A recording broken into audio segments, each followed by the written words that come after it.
दोनों एक दूसरे को लंबे वक्त से जानते थे। कभी कभी मुलाकात होती थी, लेकिन जब लॉकडाउन हुआ तो मुलाकात का सिलसिला थम गया। दोनों फोन पर बातचीत किया करते थे। इश्क का परिपक्व हो रहा था, लिहाजा दोनों ने फैसला किया कि अब जीना भी साथ है और मरना भी साथ है। लड़की ने अपनी मर्जी से घर छोड़ दिया और अपने जीवन साथी के साथ चली गई। समाज के ठेकेदारों की भाषा में इसे घर से भागना कहते हैं।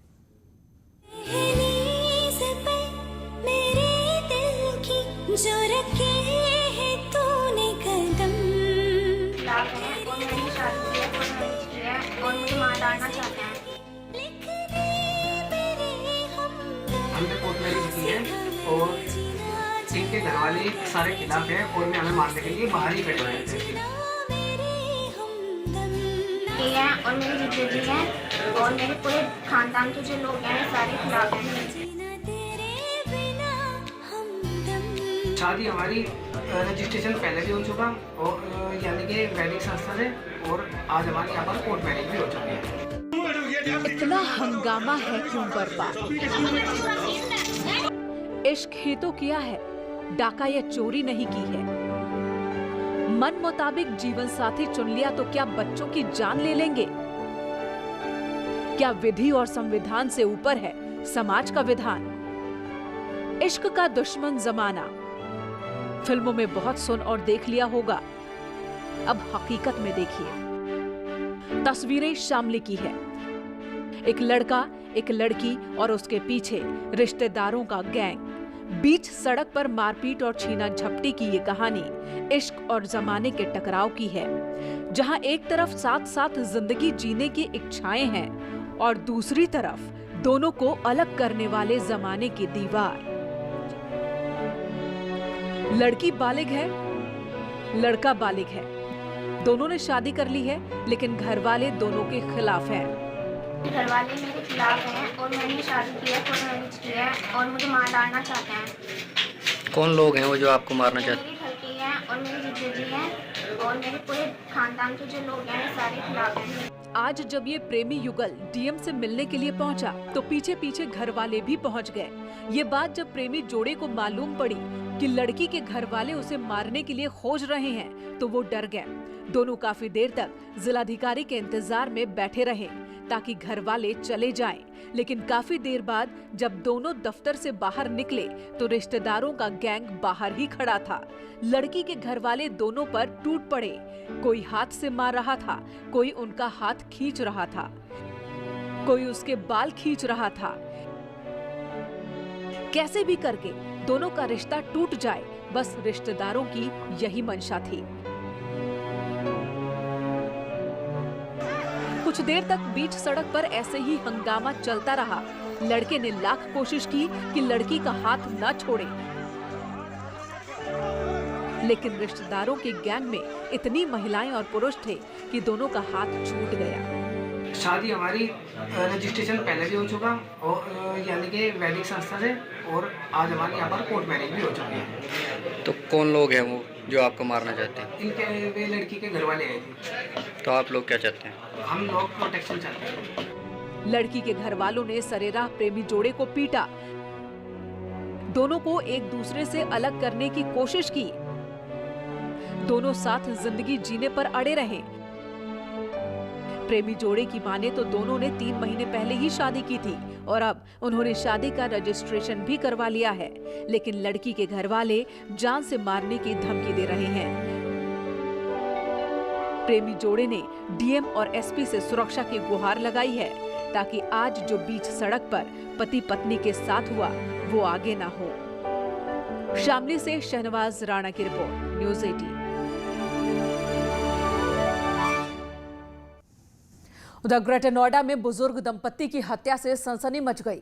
पुलिस के मुताबिक मर्डर को किसी जानने वाले ने ही अंजाम दिया है। दंपत्ति की हत्या,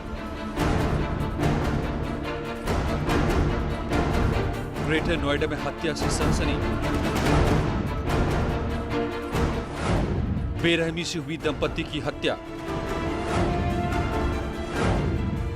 ग्रेटर नोएडा के थाना बिसरख के एक हाई प्रोफाइल सोसाइटी में दंपति की हत्या हो गई। जिनकी हत्या हुई उनका नाम विनय गुप्ता और नेहा गुप्ता है। दीप जलाने वाले बड़ी लैंप से दोनों के सिर पर वार कर हत्या की गई। बताया जा रहा है कि सोसाइटी में एक इनकी ग्रोसरी की दुकान थी। मौके पर पहुंची पुलिस ने दोनों के शवों को कब्जे में लेकर जांच शुरू कर दी है।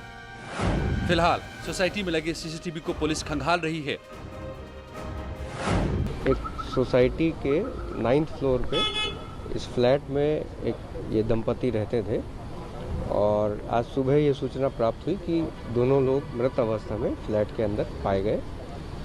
अभी तक की जो प्रारंभिक छानबीन है, हालांकि अभी टीम हमारी काम कर रही है, फील्ड यूनिट भी मौके पर है, डॉग स्क्वाड आ चुका है, हमारी जो थाने की टीम है और एसओजी टीम, सर्वेलेंस टीम, सब लोग मौके पर हैं और जांच जो है वो चल रही है। लेकिन प्रथम दृष्टया जो देखने से प्रतीत होता है वो ये कि कोई ना कोई ऐसा व्यक्ति है जो संभवतः जानने वाला है, क्योंकि जब सुबह इनके घर वाले यहाँ पर आए और उन्होंने देखा तो दरवाज़ा खुला हुआ था और जो घटनास्थल है उसको देखने से भी ऐसा प्रतीत होता है कि संभवतः कोई ना कोई ऐसा व्यक्ति रहा है जो जान पहचान वाला है जिसके लिए दरवाज़ा खोला गया हो, क्योंकि कोई भी फोर्स एंट्री के निशान वहाँ पर नहीं है। पुलिस का कहना है कि हर एंगल से जांच हो रही है, लेकिन जहां दंपति की हत्या हुई उस कमरे को देखने के बाद पुलिस को लगता है कि हत्या के पीछे किसी जान पहचान वाले का हाथ हो सकता है, क्योंकि घर में ज्यादा सामान बिखरे नहीं है। जो भी कोई व्यक्ति है या जो भी कोई अपराधी है वो नोन है, ये प्रथम दृष्टया। लूट की कहीं से सर एंगल निकल के आ रहा है? लूट का देखिए, जो घटनास्थल को देख के, घर को देख के प्रथम दृष्टया कोई लूट का एंगल इसमें मुझे नजर नहीं आता। मृतक का बैकग्राउंड क्या था? मृतक का बैकग्राउंड जैसे मैंने बताया, वो यहाँ पर एक ग्रोसरी शॉप चलाते थे, एक स्टोर था उनका इसी सोसाइटी में, और वो और उनका बेटा दोनों वहीं ग्रोसरी स्टोर पे ही अपना चलाते हैं। घटना के पीछे कौन है? क्या किसी प्रॉपर्टी के विवाद में हत्या हुई या फिर रंजिश में हत्या को अंजाम दिया गया? ऐसे कई सवाल हैं जिनसे पुलिस को जूझना होगा, लेकिन हत्या की असली वजह तो तभी साफ होगी जब पुलिस हत्यारों तक पहुंचेगी। न्यूज़ 18 के लिए नोएडा से अमित सिंह की रिपोर्ट। चोरी इनकी फितरत थी। ये सिर्फ मंदिरों में चोरी करते थे। इलाका कोई भी हो, मंदिर कैसा भी हो, ये बिना भेदभाव के सबको लूटते थे। मंदिर में चोरी करने वाला ये गैंग पश्चिमी यूपी में सक्रिय था। गाजियाबाद, मेरठ और हापुड़ में इन्होंने एक के बाद एक कई मंदिरों में चोरियां की। बुलंदशहर पुलिस की गिरफ्त में खड़े इन बदमाशों को गौर से देखिए। ये चोर हैं, इन पर चोरी के गंभीर आरोप हैं। ये वो चोर नहीं हैं जो लोगों के घरों में चोरी करते हैं। ये वो शातिर हैं जो सिर्फ मंदिरों को निशाना बनाते थे। घरों में चोरी करने में रिस्क ज्यादा है। कहीं पकड़े गए तो पब्लिक की पिटाई से हाथ पैर टूट सकता है। शायद यही वजह रही होगी कि इन चोरों ने अपने कार्य क्षेत्र को सिर्फ मंदिरों तक सीमित रखा। मेरठ रेंज में घूम करके मंदिरों में चोरी का काम कर रहा था और अगस्त, सितंबर और अक्टूबर के महीनों में इनके द्वारा कई मंदिरों में चोरियां की गई। इसमें 3 अभियुक्त हैं। एक जावेद है जो मसूरी गाजियाबाद का रहने वाला है, दूसरा शेर खान है जो हरिद्वार का है, तीसरा इमरान है जो हापुड़ जनपद का है। चोरों की ये तिकड़ी पूरे पश्चिमी यूपी में सक्रिय थी। खासकर मेरठ जोन के जिले इनकी रेड लिस्ट में थे।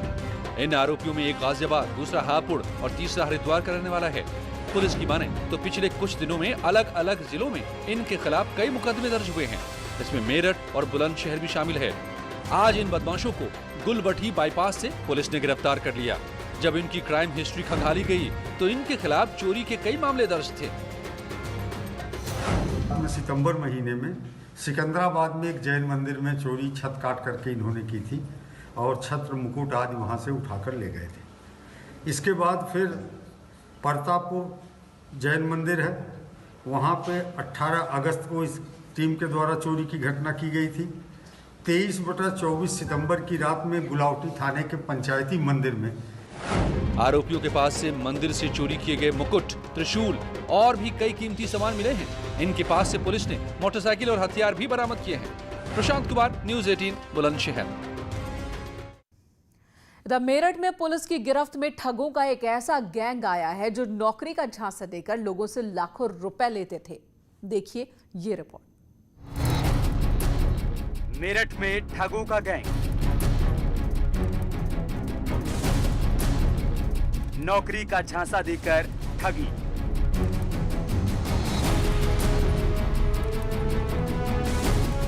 इफ्को में नौकरी के नाम पर ठगी।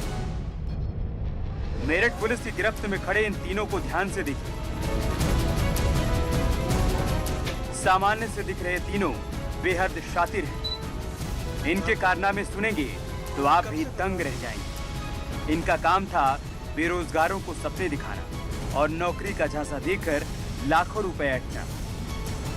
लोगों को इफ्को में किसान सहायक पद पर नौकरी दिलाने के नाम पर लाखों रुपए लेते थे। इनके पास से फर्जी नियुक्ति पत्र भी बरामद हुए।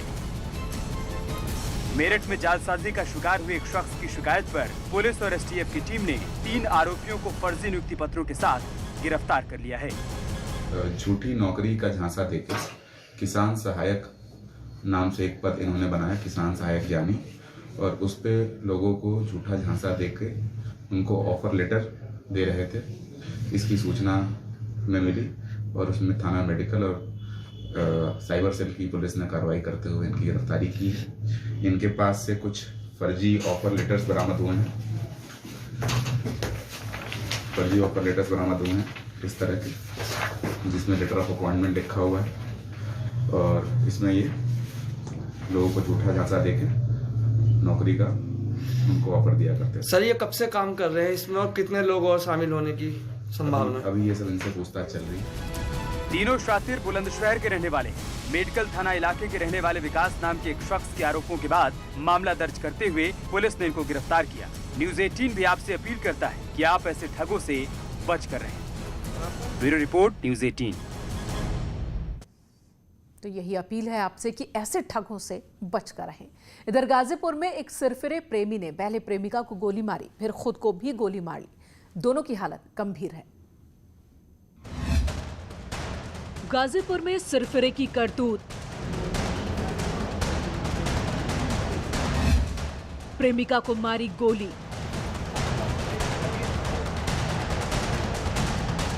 बाद में खुद को भी मारी गोली।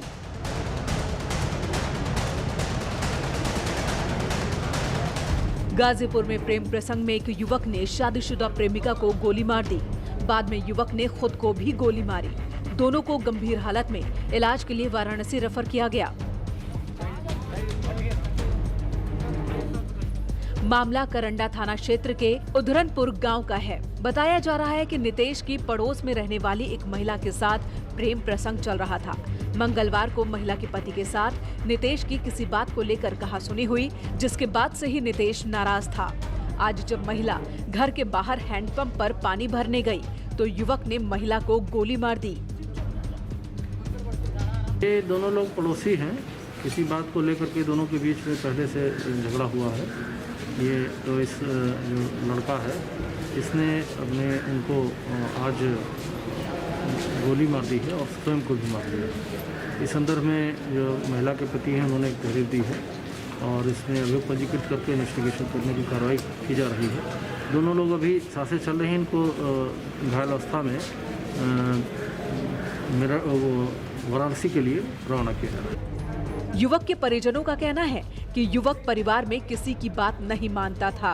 इन लोग का चक्कर में कुछ लफड़ा चल रहा है।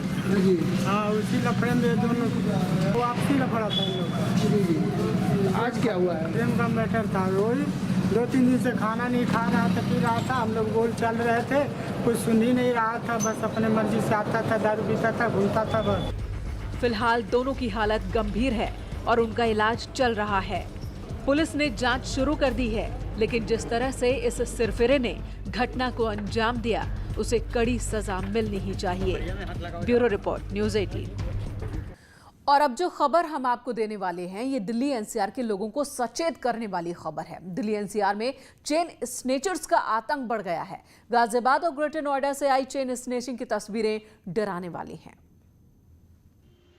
दिल्ली एनसीआर में चेन स्नेचर्स का आतंक है। दिन दहाड़े स्नेचर महिलाओं के गले से चेन छीनकर फरार हो रहे हैं। गाजियाबाद और ग्रेटर नोएडा में चेन स्नेचिंग की वारदात सामने आई है। ग्रेटर नोएडा में 2 बदमाशों ने एक महिला के गले से चेन छीन ली। महिला एक नारियल के ठेले पर खड़ी थी, तभी बदमाशों ने उस पर झपट्टा मार दिया। चेन स्नेचर्स की हिम्मत इस कदर बढ़ी हुई है कि चेन नीचे गिर जाने पर स्नेचर महिला को चाकू दिखाते हुए नीचे गिरी चेन को आराम से उठाते हैं और फरार हो जाते हैं। लूट की वारदात वहां लगे सीसीटीवी कैमरे में कैद हो गई है। घटना बीटा 2 थाना इलाके के मदर डेयरी बूथ के पास की है। वहीं पुलिस सीसीटीवी फुटेज के आधार पर बदमाशों की तलाश कर रही है।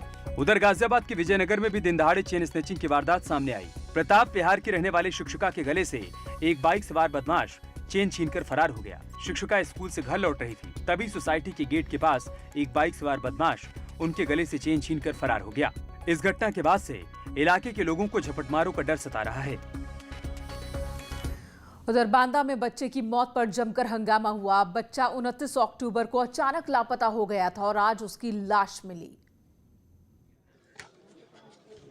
संदिग्ध हालत में हुई मौत को लेकर परिजनों ने जमकर हंगामा किया, साथ ही शव को सड़क पर रखकर जाम भी लगा दिया। मामला बबेरू कोतवाली के देवरथा गांव का है, जहां 29 अक्टूबर को एक 13 साल का मासूम घर से लापता हो गया था। परिजनों ने गुमशुदगी की रिपोर्ट दर्ज कराई थी। 3 दिन बाद बच्चे का शव चित्रकूट परिक्रमा मार्ग पर एक पेड़ पर लटका मिला, जिसको लेकर बच्चे के घर में कोहराम मच गया और परिजनों ने शव को सड़क पर रखकर जाम लगा दिया। परिजनों ने अपहरण के बाद हत्या की आशंका जताई है। सिर्फ 2 मांग चाहते हैं, विदिन 7 डेज ये हत्या का खुलासा हो जाए। पुलिस प्रशासन ये कह रहा है वहाँ जिसने बॉडी बरामद की कि हत्या नहीं हुई, सुसाइड किया है बालक ने, जबकि ये पूर्णतः हत्या है सर। वो बालक कहीं घर से जाता नहीं था। वहीं जाम की सूचना पर पुलिस के आला अधिकारी मौके पर पहुंचे और परिजनों को कार्रवाई का भरोसा दिलाया, जिसके बाद हंगामा शांत हुआ। तो सुसाइड वाली दलील पुलिस की लोगों को रास नहीं आ रही है, उनके गले के नीचे नहीं उतर रही।